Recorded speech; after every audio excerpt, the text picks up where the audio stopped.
What's up, guys? Tyler back with another video here on the SG1 Sports YouTube channel. Today we're doing Week 11 predictions. Boy, oh boy, what a fun season of college football. Last week was not really good for me, and in fact, I believe it was my worst week here on SG1 Sports. So all the haters, guess what? You got one. You finally got a week in which I did pretty bad. I think I went 4-6. The upset pick. Listen, say what you want. I had Michigan plus 16.5, and I also bet that. And boy, oh boy, did I feel good about that. And next thing I know, I get a da-na-na, and Dan Lanning went ahead and ran up the score. So I don't really want to hear anything about the Michigan game. That game should have been a little bit closer. In fact, it should have been a lot closer. But nonetheless, wasn't really a good week for me this week. Let's see if we can bounce back. Now, I didn't make any graphics for the Clemson-Virginia Tech game. Boy, oh boy, Clemson fans, where are you at now? Honestly, I'm accepting all of your apologies now down below, so go ahead and start apologizing to me. As I said, your defense wasn't really that good, and the nonsense in which, oh, well, we're putting in our backups, you got to use the eye test to determine how good Clemson is. That was just complete, utter garbage. Got absolutely humiliated by Louisville at home. That was one of the worst losses I think Dabo Swinney's ever had, okay? Shout out to Tony and Louisville, but Clemson takes on Virginia Tech, and I like Clemson here to bounce back. I think the spread's kind of weird. And the reason why it's weird, I believe it's at 7.5, is because I don't know if Drones is playing. And he didn't play last week, and that was huge. So Colin Slee had to come in. And I just don't know what the Virginia Tech injury report is. I'm going to take Clemson. I feel good about Clemson bouncing back. But let's get straight into my upset pick. I almost put BYU on upset alert, but I think they'll take care of business kind of late into that holy war game. And again, shout out to the BYU fans. They love to get on me as well. But nonetheless, boy, oh boy, Kansas comes in at 2-6. Guys, this team is way better than their record. I really feel bad for Kansas. They've lost 6 games the exact same way, in which they've had fourth quarter leads, and then they've somehow, some way, find a way to lose. They just came off of a bye week, and Iowa State just came off of a very bad home loss. Now, I told you about Texas Tech. Every other week, you got to take Texas Tech's over. So last week, for whatever reason, Texas Tech's over-under for point total, I think was 19.5. It was some stupid number that made no sense. Now, it took Texas Tech the entire game to get to 23, but to break that over. But still, to me, it didn't really make any sense. We'll talk about Texas Tech later on. But this is where I have Iowa State losing yet again. I think Kansas is going to find themselves winning out. I really like this Kansas team. I really feel bad for Coach Leipold. And Jalen Daniels, he had a turnover issue, but that really hadn't been the case over the past few games. I know he had a late turnover against Kansas State, but still, I like Kansas to pull the upset. Kansas is due for a big win. And Iowa State, say what you want about Iowa State. They were finally due for a loss, but then you got to take on a team in Kansas in which this is make or break for them. They were supposed to have a pretty good season. Some people even thought they were a dark horse Big 12 championship team. And the funny thing is they were top 3 in odds. But I like Kansas to pull the upset on towards the SEC. And how about both these two teams? These were supposed to be the 2 worst teams in the SEC, right? Not the case anymore. Vanderbilt's going to a bowl game, and South Carolina is on their way to one as well. But both teams have potential to finish the year 8-4 and top 25. And in fact, the winner of this game is going to be top 25. No one cares about losing to Georgia State when you got a couple good wins. I'm sorry. It just is what it is. A lot of people hate on Vanderbilt. I saw that coming in. Vegas did as well. Auburn was an 8.5-point home favorite against Vanderbilt. Made no sense. I was all over that. In fact, I took Vanderbilt money line, and Vandy beat. Vandy should have beaten Auburn worse than 17-7. But shout out to Diego Pavia. But I can't pick against South Carolina. This is another interesting line in which I do believe South Carolina is a 5.5 or 6 point favorite there on the road. But I got to go with South Carolina here. Lenore Sellers has been a lot better than what I thought he would be. This offensive line's playing pretty well. They got a real good front seven. Yeah, I'm going to take South Carolina in a close 24-20 type deal. Go quick here as Miami is a double-digit favorite on the road at Georgia Tech. Again, this is another situation in which a lot of people are going to be picking against Miami. Guys, you got to stop picking against Miami. Miami's going to win this game. The only question is how big of a win is it going to be? I think it's going to be rather close. Brent Keys has had a bye week, and man, Haynes King injury. I'm hearing that he might play, and then I'm hearing other things that's saying he won't. I just don't know. I can't pick against the Canes in 2024. I'm sorry. Someone's going to have to prove me wrong. I'm going to go Miami all the way here. But I like Georgia Tech to cover. I kind of hope Haynes King is playing, though. And how about this game? No one saw Indiana being top 10 and Michigan unranked. It's just a complete flip-flop of what we were expecting for the season here. Listen, this is another quick one. I like Indiana. I like Indiana big. Indiana has continuously beaten the soul and life out of teams every single week.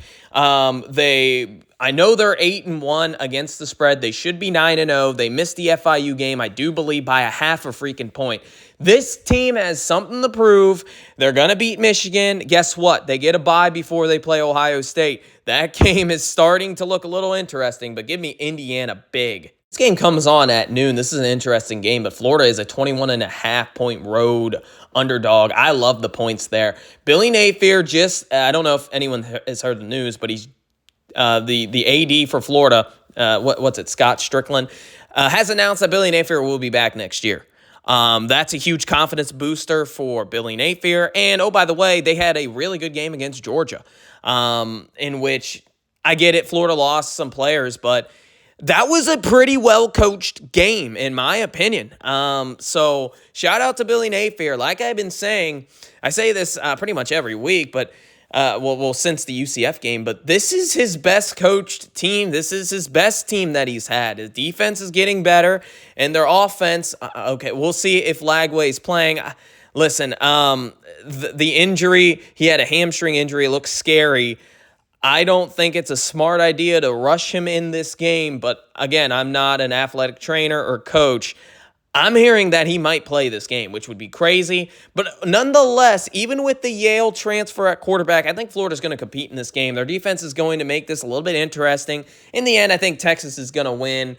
Maybe I'm spotting Florida a little bit too much here, but I definitely love them to cover 21.5. And this one's going to surprise some people because I'm going against my own rule. I say every other week, take Texas Tech's points and go over.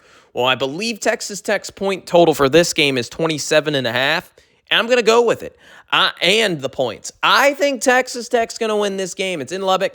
I know Colorado and Deion Sanders had a week off, but boy, oh boy, everything's in front of Texas Tech now, especially if they win out. If Texas Tech wins out and Iowa State drops a game, Texas Tech will be playing BYU in the Big 12 championship game. Now, I just don't see BYU missing out. BYU would have to lose they have a win against Kansas State. It's really hard to not see BYU in the championship game, so I'm pretty much locking them in. But Texas Tech, they're going to give Colorado a pretty good game. Colorado's defense has been kind of a surpriser this year. It's way better than what it was last year. I know it's not great, but it's serviceable. And if Colorado can run the football, they just had a bye week, and Texas Tech just had an emotional road win. Then I definitely think Colorado can win this one by a couple scores, but they just cannot run the football.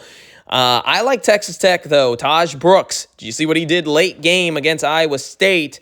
He is Texas Tech's ace. They have some really, really good wide receivers, probably the most underrated wide receiving core in college football. Give me the Red Raiders to continue to go hot. And what I think is the biggest game of the weekend in the SEC, because this really does determine at least one or maybe even two of the teams in the SEC title game. I know we have Alabama, LSU. We'll talk about that later on. But here we go. The Georgia Bulldogs come in as a 2-point road favorite. That is one of the lowest lines I think I've seen in a long time with UGA. As you guys know, I'm a Georgia fan. Now, last time, Texas was the favorite, and I took Texas. I believe I laid 3.5 or 2.5 points. And I was wrong, and I'm so glad I was wrong, but here's a different situation. Number one, Carson Beck, I have no idea what's going on with him. It's something mental. He's got the talent, and he's got the potential. I just don't know what in the world he's doing. And on the alternative side, Jackson Dart is the best quarterback in the SEC. If you don't think he is, I'm sorry. I don't know who else you're going to put there. But this Ole Miss team is very, very good, and they easily could be 8-0. They at least should be 7-1. That Kentucky loss is absolutely terrible. It's very hard to understand how they lost to Kentucky. They even shut down the run. I don't know how you could lose to Kentucky when you shut down the run, but they found a way to do it. The difference is this is the biggest game in the history of Lane Kiffin's coaching tenure, or at least as a head coach. This Ole Miss team has the talent. They have a legitimately good defense. You can make an argument it's better than Georgia's. Offensively, they are better than Georgia. Their offense is starting to click now. Trey Harris. Now, here's another thing. I don't know if you guys have seen the Ole Miss's injury report, but there's like 20 players on there that are questionable, and I think Trey Harris might be out. That would be a huge loss, and that would probably determine who wins this game. Trey Harris is a matchup nightmare for Georgia and pretty much every other team in college football. He's debatably the best jump ball wide receiver in college football. He had a couple good catches with Georgia last year, but I just think there's something about this Ole Miss team. They're going to find a way to win this game. Defensively, they have a real good front seven, but their offense and quarterback specifically is the difference here. If Georgia can run the football on Ole Miss, they certainly could win this game. Ole Miss is going to have to find a way to run the football. Their offensive line hasn't really been great, and this is where Georgia's front seven could step in. If they have a game like they did against Texas, they will surely take care of Ole Miss. But I just don't think so. I think Lane Kiffin finds a way. He gets back into the playoff discussion, and they upset my Georgia Bulldogs. I know this is a shocker to you guys. I've been wrong twice already with UGA. I'm 1-1 in those big games. So let me know what you think on that, but we'll take it over to LSU and Alabama. And lastly, number 11, Alabama takes on number 15, LSU. Both teams have 2 losses. However, LSU has 1 conference loss, Alabama with 2. Obviously, the terrible loss to Vanderbilt.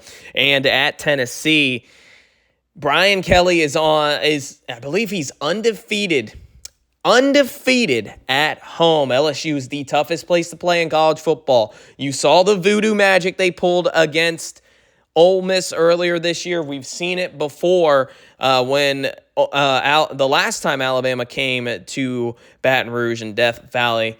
They lost in a crazy fashion with Jaden Daniels throwing that game-winning touchdown to Mason Taylor. But there's just so many weird things that happened, and that fourth quarter was one of the best fourth quarters I've ever seen in college football. I like LSU at home. I cannot pick against the Tigers here. I listened. The last time we saw them, they lost to Texas A&M in another weird fashion game. It was a weird game in which the home field voodoo magic kind of came in late into that game. That's not LSU football. They had a bye week. I'm really trusting Brian Kelly here. This is where he's at his best after a bye week and at home. He hasn't lost a home game since, I do believe, 2021 when he wasn't the LSU head coach. He was actually the Notre Dame's head coach. He lost to Cincinnati, which is a terrible loss. But he's been pretty much perfect at home. Knock on wood. But I like the Tigers here. Their defense is starting to get better and better at the best time. Alabama, on the other hand, have they found themselves yet? I just don't know. Alabama is a hard team to explain.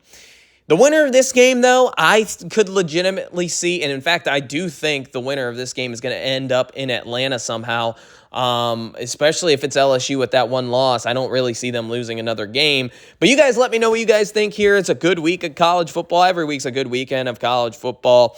Actually, since it is November, it started Tuesday with Maction, and it goes all the way through Sunday. We've actually had that multiple weeks as a Conference USA has a TV deal regarding Tuesdays and Wednesdays, which is interesting. But hey, it's more football, right?